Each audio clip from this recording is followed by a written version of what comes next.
Hello guys, in this tutorial you will learn how you can access the edit history in your documents in Adobe Illustrator. For instance, if you'd like to restore a past or previous version of your artboard or document. So let us guide you through this. So navigate to your document on Adobe Illustrator, and to access the history, click into Window at the top and choose History. Here in that menu, let me just move it here. What you want to do is go through that history of changes. And the most recent one is at the bottom and the oldest are here at the top.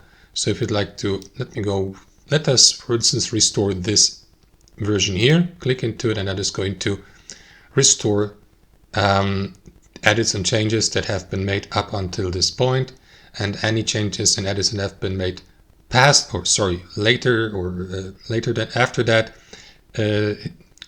point here will of course be removed. And that's how it works, guys. Thanks for watching, and I'll see you next time.